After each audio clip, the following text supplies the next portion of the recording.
Welcome to Halloween season, and tonight I want to share with you Edgar Allan Poe's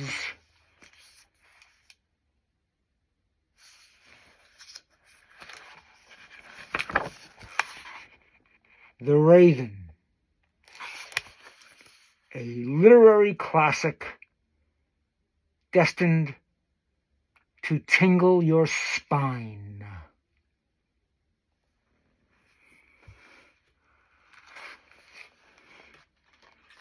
Here we go.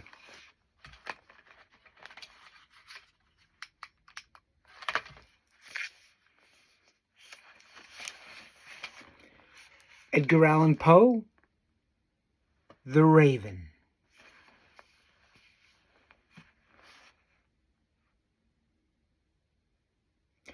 Once upon a midnight dreary, while I pondered weak and weary over many a quaint and curious volume of forgotten lore, while I nodded, nearly napping, suddenly there came a tapping, as if someone gently rapping at my chamber door. "'Tis some visitor," I muttered, tapping at my chamber door, "only this and nothing more." Ah, distinctly I remember it was in the bleak December, and each separate dying ember wrought its ghost upon the floor. Eagerly I wished the morrow, vainly I had sought to borrow from my books surcease of sorrow, sorrow for the lost Lenore, for the rare and radiant maiden whom the angels name Lenore, nameless here forevermore. And the silken, sad, uncertain rustling of each purple curtain thrilled me, filled me with fantastic terrors never felt before, so that now, to still the beating of my heart, I stood repeating, "'Tis some visitor entreating entrance at my chamber door." Some late visitor entreating entrance at my chamber door. This it is, and nothing more. Presently my soul grew stronger, hesitating then no longer. "Sir," said I, "or madam, truly your forgiveness I implore. But the fact is I was napping, and so gently you came rapping, and so faintly you came tapping at my chamber door, that I scarce was sure I heard you. Here I opened wide the door, darkness there, and nothing more. Deep into that darkness peering, long I stood there wondering, fearing, doubting, dreaming dreams no mortal ever dared to dream before. But the silence was unbroken, and the stillness gave no token. And the only word there spoken was the whispered word, "Lenore?" This I whispered, and an echo murmured back the word, "Lenore." Merely this, and nothing more. Back into the chamber turning, all my soul within me burning, soon again I heard a tapping, somewhat louder than before. "Surely," said I, "surely that is something at my window lattice. Let me see then what thereat is, and this mystery explore. Let my heart be still a moment, and this mystery explore. 'Tis the wind, and nothing more." Open here I flung the shutter, when with many a flirt and flutter, in there stepped a stately raven of the saintly days of yore. Not the least obeisance made he, not a minute stopped or stayed he, but, with mien of lord or lady, perched above my chamber door, perched upon a bust of Pallas, just above my chamber door. Perched and sat, and nothing more. Then this ebony bird, beguiling my sad fancy, into smiling by the grave, and stern decorum of the countenance it wore. Though thy crest be shorn and shaven, thou, I said, art sure no craven, ghastly, grim, and ancient raven, wandering from the nightly shore. Tell me what thy lordly name is on the night's Plutonian shore. Quoth the raven, Nevermore.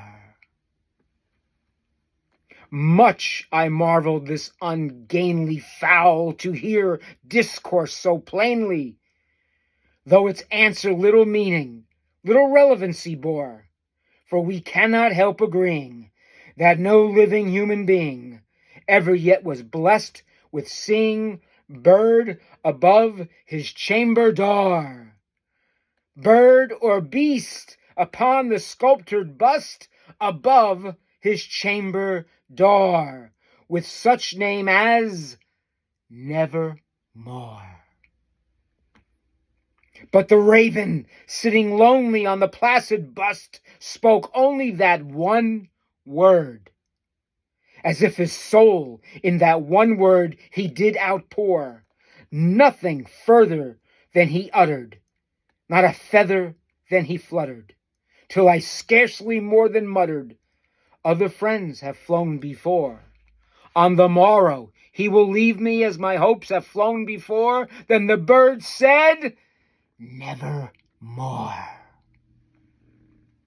Startled at the stillness broken by reply so aptly spoken, doubtless, said I, what it utters is its only stock in store, caught from some unhappy master, whom unmerciful disaster followed fast and followed faster, till his songs one burden bore, till the dirges of his hope that melancholy burden bore, of nevermore. But the raven still beguiling my sad fancy into smiling, straight I wheeled a cushioned seat in front of bird and bust and door. Then, upon the velvet sinking, I betook myself to linking fancy unto fancy, thinking what this ominous bird of yore, what this grim, ungainly, ghastly, gaunt, and ominous bird of yore meant in croaking Nevermore. This I sat engaged in guessing, but no syllable expressing. 'Tis the fowl whose fiery eyes now burned into my bosom's core. This and more I sat divining, with my head at ease reclining on the cushion's velvet lining that the lamplight gloated o'er, but whose velvet violet lining with the lamplight gloating o'er, she shall press, nevermore. Then methought the air grew denser, perfumed from an unseen censer, swung by Scraptham, whose footfalls tinkled on the tufted floor. Wretch, I cried, thy God hath lent thee, by these angels he hath sent thee, respite, and repent thee from thy memories of Lenore. Quaff, oh quaff, this kind repent thee, and forget this lost Lenore. Quoth the raven, Nevermore. Prophet, said I, thing of evil, prophet still, if bird or devil, whether tempter sent or whether tempest tossed thee here ashore, desolate yet all undaunted on this desert land unchanted, and this home by Ahara haunted, tell me truly, I implore, is there balm in Gilead? Tell me, I implore. Quoth the raven, Nevermore. Prophet, said I, thing of evil, prophet still, if bird or devil, by that heaven that bends above us, by that God we both adore, tell this soul with sorrow laden, if within the distant Aden it shall clasp a sainted maiden, whom the angels name Lenore. clasp a rare and radiant maiden, whom the angels name Lenore. Quoth the raven, Nevermore. Be that word our sign of parting, bird or friend, I shrieked upstarting. Get thee back into the tempest and the night's Plutonian shore. Leave no black plume as a token of that lie thy soul hath spoken. Leave my loneliness unbroken. Quit the bust above my door. Take thy beak from out my heart, and take thy form from off my door. Quoth the raven, Nevermore. And the raven, never flitting, still is sitting on the pallid bust of Pallas, just above my chamber door. And his eyes have all the seeming of a demon's that is dreaming, and the lamplight o'er him streaming throws his shadows on the floor. And my soul from out that shadow that lies floating on the floor shall be lifted nevermore.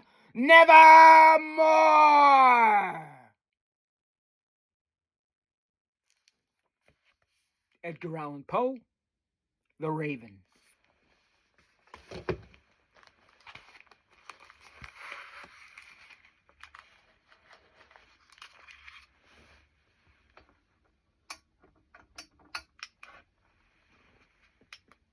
Quoth the raven, never more, never more, never more.